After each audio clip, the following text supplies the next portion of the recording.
नमस्कार दोस्तों, इस वीडियो में मैं आपको बताने वाला हूं कि आप अपने बैंक अकाउंट में एनपीसीआई डीबीटी को कैसे लिंक कर सकते हैं। दोस्तों, एनपीसीआई ने एक न्यू अपडेट किया है, अपने पूरे पोर्टल को अपडेट किया है, जिससे कि अब आप बहुत ही आसान तरीके से अपने बैंक अकाउंट में एनपीसीआई आधार डीबीटी को लिंक कर सकते हैं।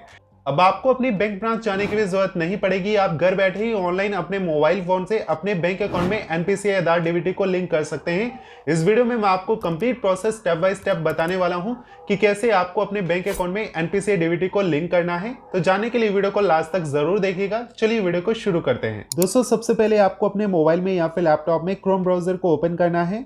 गूगल में आपको टाइप करना है एनपीसीआई, इसे आप सर्च करेंगे तो फर्स्ट लिंक आपके सामने आएगा एनपीसीआई के ऑफिशियल वेबसाइट का। इस पे आपको क्लिक कर देना है तो एनपीसीआई की वेबसाइट आपके सामने ओपन हो जाएगी। इस तरीके का पेज आपके सामने आ जाएगा।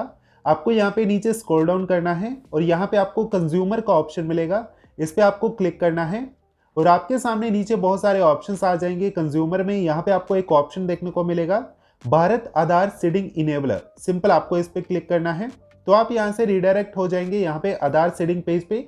यहाँ से दोस्तों आप अपने बैंक अकाउंट में आधार एनपीसीआई डीबीटी को लिंक कर सकते हैं। दोस्तों, यहाँ पे आपको ऊपर 4 लाइंस देखने को मिलेंगी। सिंपल आपको इस पर क्लिक करना है। यहाँ पे आपके सामने बहुत सारे नीचे ऑप्शंस आ जाएंगे। पहला है यहाँ पे होम, सेकंड है आधार सेटिंग। यहाँ से आप अपना सर्विस स्टेटस चेक कर सकते हैं, आधार मैप स्टेटस चेक कर सकते हैं, आधार मैपिंग हिस्ट्री देख सकते हैं, अकाउंट डिटेल्स देख सकते हैं। अब दोस्तों, जैसे कि आपको अपने बैंक अकाउंट में आधार सेटिंग करना है तो उसके लिए आपको आधार सेटिंग के ऑप्शन पे क्लिक कर देना है और आपके सामने इस तरीके का पेज आ जाएगा।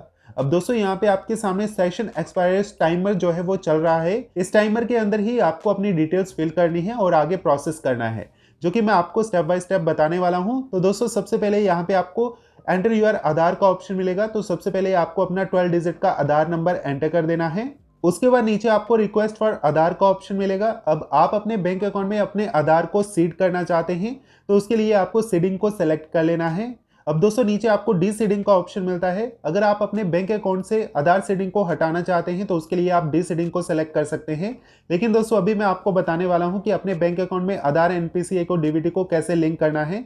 तो उसके लिए हम यहाँ पे सीडिंग को सेलेक्ट करेंगे। उसके बाद नीचे आपको स्क्रॉल डाउन करना है और यहाँ पे आपको सेलेक्ट यूर बैंक का ऑप्शन मिलेगा। तो आप इस पर क्लिक करेंगे तो आपके सामने बैंक्स की लिस्ट आ जाएगी।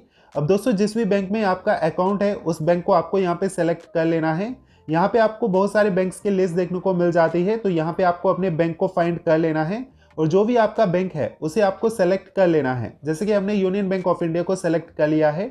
उसके बाद नीचे आपको सीडिंग टाइप का ऑप्शन मिलेगा। तो नीचे आपको 3 ऑप्शन मिलेंगे। पहला है फ्रेश सीडिंग, यानी कि आप जो है फ्रेश यहाँ पे अपने बैंक अकाउंट में आधार सेट करना चाहते हैं तो उसके लिए आप यहाँ पे फर्स्ट वाला ऑप्शन सेलेक्ट करेंगे। और सेकंड ऑप्शन आपको मिलता है movement with in the same bank with another account. आप सेम बैंक में किसी अनदर अकाउंट को यहाँ पे लिंक करना चाहते हैं तो आपको यहाँ पे सेकंड वाला ऑप्शन सेलेक्ट करना है।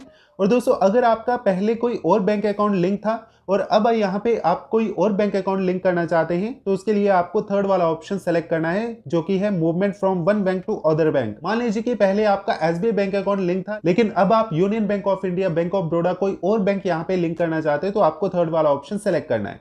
तो दोस्तों, हम यहाँ पे थर्ड वाला ऑप्शन सेलेक्ट कर लेंगे। उसके बाद नीचे आपको स्क्रॉल डाउन करना है और यहाँ पे आपको ऑप्शन मिलता है अकाउंट नंबर एंटर करने का। तो यहाँ पे आपको अपना अकाउंट नंबर एंटर कर देना है। उसके बाद नीचे आपको कंसेंट दे देना है इस बॉक्स को टिक करके और यहाँ पे नीचे आपको स्क्रॉल डाउन करना है। एक बार फिर से इस बॉक्स को टिक कर देना है एंड उसके बाद नीचे आप आएंगे तो यहाँ पे आपको एक कैप्चा कोड देखने को मिलेगा। ये same to same captcha code आपको नीचे बॉक्स में एंटर कर देना है और उसके बाद प्रोसीड के ऑप्शन पे क्लिक कर देना है। तो आपके सामने एक पॉपअप आ जाएगा टर्म्स एंड कंडीशंस का, आपको इसे एग्री कर लेना है। यहाँ पे नीचे आप स्क्रॉल डाउन करेंगे तो यहाँ पे आपको एग्री एंड कंटिन्यू के ऑप्शन पे क्लिक कर देना है। तो नेक्स्ट पेज हमारे सामने ओपन हो जाएगा। दोस्तों, यहाँ पे हमारे बैंक अकाउंट के साथ जो भी हमारा रजिस्टर्ड मोबाइल नंबर होगा उस पर एक ओटीपी जाएगा 6 डिजिट का। वो 6 डिजिट का ओटीपी यहाँ पे हमें एंटर करना है। ओटीपी एंटर करने के बाद नीचे आपको सबमिट के ऑप्शन पे क्लिक कर देना है। नेक्स्ट पेज हमारे सामने ओपन होगा। यहाँ पे हमें बताया गया है Aadhaar number already map to UCO bank, यानी कि हमारा पहले यूको बैंक के साथ हमारा आधार एनपीसीआई डीबीटी लिंक था,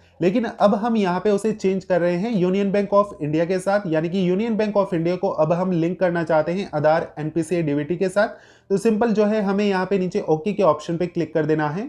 उसके बाद हमें कुछ सेकंड्स के लिए यहाँ पे वेट करना है एंड यहाँ पे हमारा एक रेफरेंस नंबर भी जनरेट हो जाता है। इस रेफरेंस नंबर से जो है हम अपना स्टेटस चेक कर सकते हैं। दोस्तों अभी हमारा सीडिंग स्टेटस जो है वो हमें यहाँ पे नेम मिसमैच बता रहा है। अब इसका क्या सोल्यूशन है, अगर आपको भी ये देखने को मिलता है तो वो मैं आपको नेक्स्ट वीडियो में बताऊंगा कि कैसे आपको इसे सॉल्व करना है।